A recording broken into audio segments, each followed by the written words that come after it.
সংগ্রামী সভাপতি, হেফাজতের সংগ্রামী সিনিয়র যুগ্ম মহাসচিব, ঢাকা মহানগরের সভাপতি মাওলানা জুনায়েদ, হেফাজতে ইসলাম বাংলাদেশের কেন্দ্রীয় মহানগরী নেতৃবৃন্দ, বাংলাদেশ সমবেত বিক্ষুব্ধ তাওহীদি জনতা, আমি বাংলাদেশের মাটিতে হিন্দুত্ববাদের নৃশংস আক্রমণে শাহাদাত বরণকারী সহকারী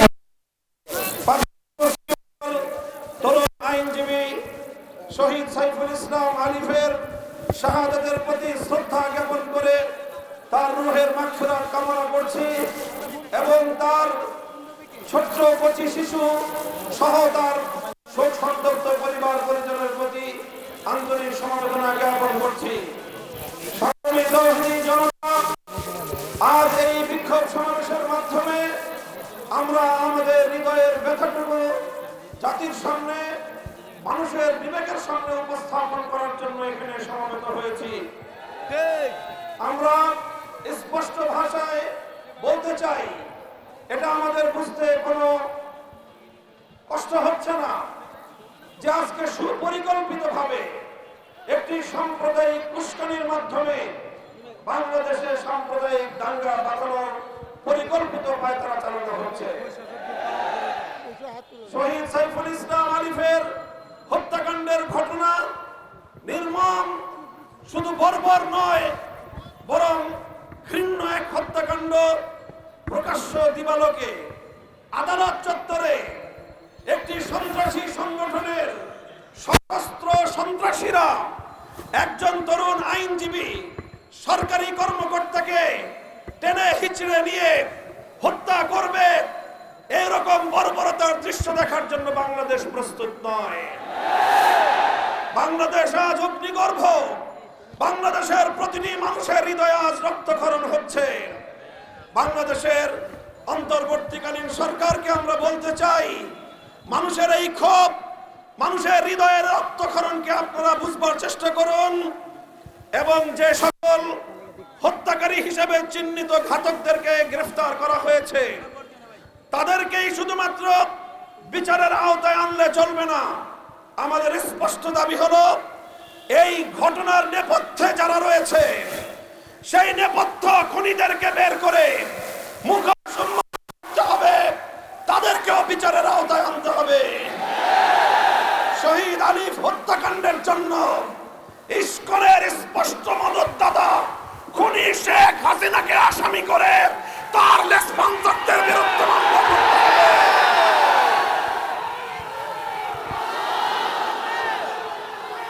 আমরা স্পষ্ট ভাষায় বলতে চাই, বিগত 15 বছর আমরা দেখেছি বাংলাদেশের অভ্যন্তরীণ প্রতিটি বিষয়ে কিভাবে শুধু অসৌজন্যমূলক নয় বরং কূটনৈতিক শিষ্টাচার বর্জিত বাংলাদেশের অভ্যন্তরীণ ইস্যুতে চরম নগ্ন হস্তক্ষেপ করে বাংলাদেশের জনগণকে আহত ক্ষতবিক্ষত করে তুলেছে ভারত।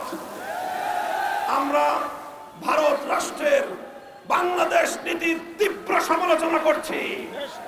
ভারতকে আমরা স্পষ্ট বার্তা দিতে চাই, বাংলাদেশ নীতি পরিবর্তন করো, তোমরা বাংলাদেশ নীতি পরিবর্তন করো, অন্যথায় বাংলার 20 কোটি মানুষ তোমাদের বিরুদ্ধে রাজপথে নামবে। বাংলাদেশ থেকে ভারতের কূটনৈতিক সম্পর্ক ছিন্ন করার জন্য দেশের মানুষ বাধ্য হবে। আমরা স্পষ্ট ভাষায় বলতে চাই, আইন শৃঙ্খলা রক্ষাকারী বাহিনীকে আমরা বলতে চাই, চিন্ময় কৃষ্ণ দাস তার তৎপরতার দ্বারা কথা দিবালোকের ন্যায় পরিষ্কার, সে ভিনদেশী গুপ্তচর হিসেবে ভূমিকা পালন করছিল। বারবার সে তার সেই প্রভুর দেশে গিয়ে সেখান থেকে নির্দেশনা নিয়ে এসে বাংলাদেশের অভ্যন্তরে নৈরাজ্য সৃষ্টি করবার পায়তারা চালিয়েছে। দিনের পর দিন, মাসের পর মাস প্রশ্রয়ে আশ্রয় থেকে ভারত এবং আওয়ামী লীগের যৌথ প্রযোজনায় ইসকন তৈরি করা হয়েছে। এই ইসকনকে নিষিদ্ধ করার মধ্য দিয়ে আওয়ামী লীগ এবং ভারতকে স্পষ্ট বার্তা দিতে হবে,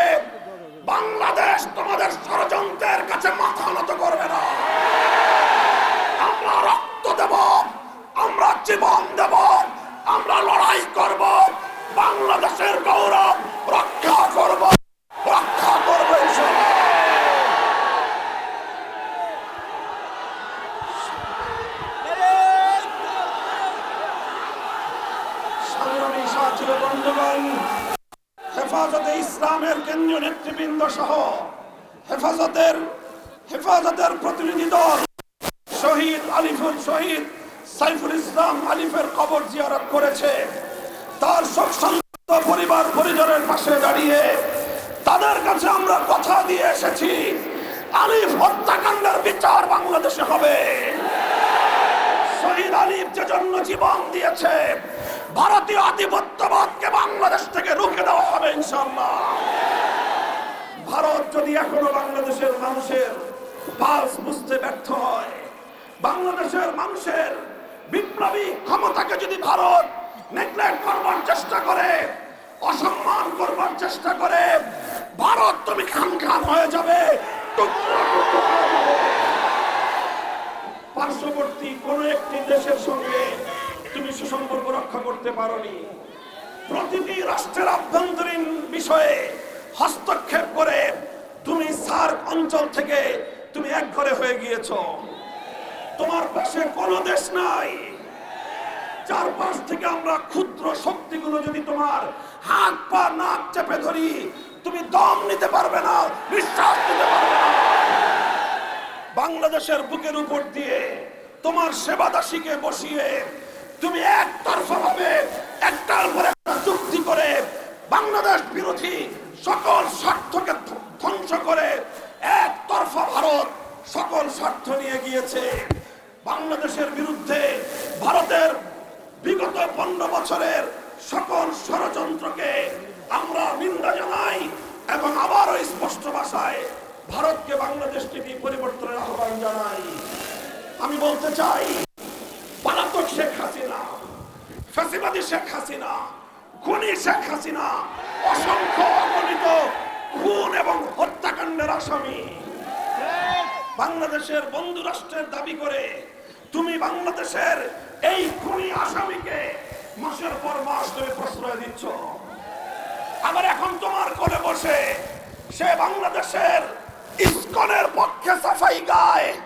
বাংলাদেশের মানুষকে এতটা দুর্বল ভাবলে ভুল করবে ভারত।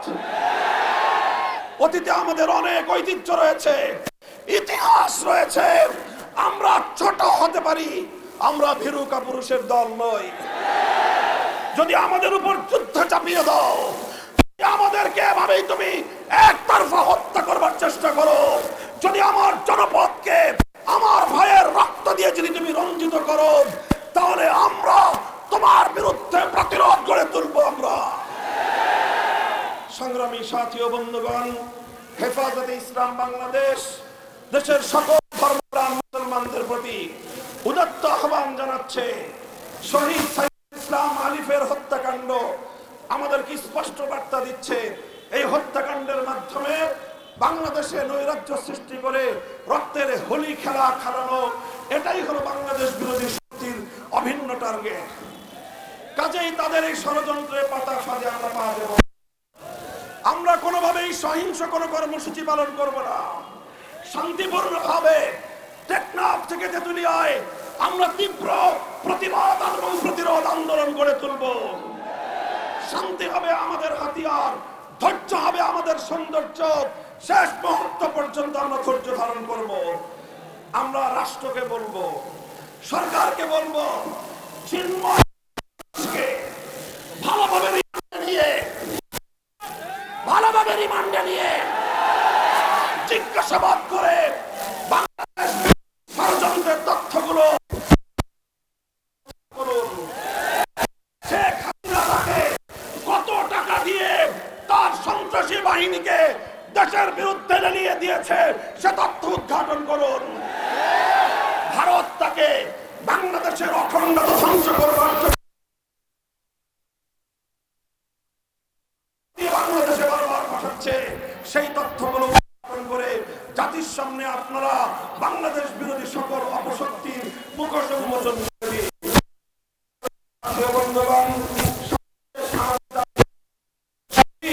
সাইফুল ইসলাম আলিফ হত্যাকাণ্ডের জন্য প্রত্যক্ষ এবং পরোক্ষভাবে যারা যারা জড়িত, অনতিবিলম্বে তাদেরকে আইনের আওতায় এনে দৃষ্টান্তমূলক শাস্তির ব্যবস্থা করতে হবে। সেই সঙ্গে সন্ত্রাসবাদী, জঙ্গিবাদী সশস্ত্র সংগঠন হিসেবে সৌদি আরব চায়না, মালয়েশিয়া সহ পৃথিবীর বহু রাষ্ট্রের মতো বাংলাদেশেও ইসকনকে নিষিদ্ধ করতে হবে।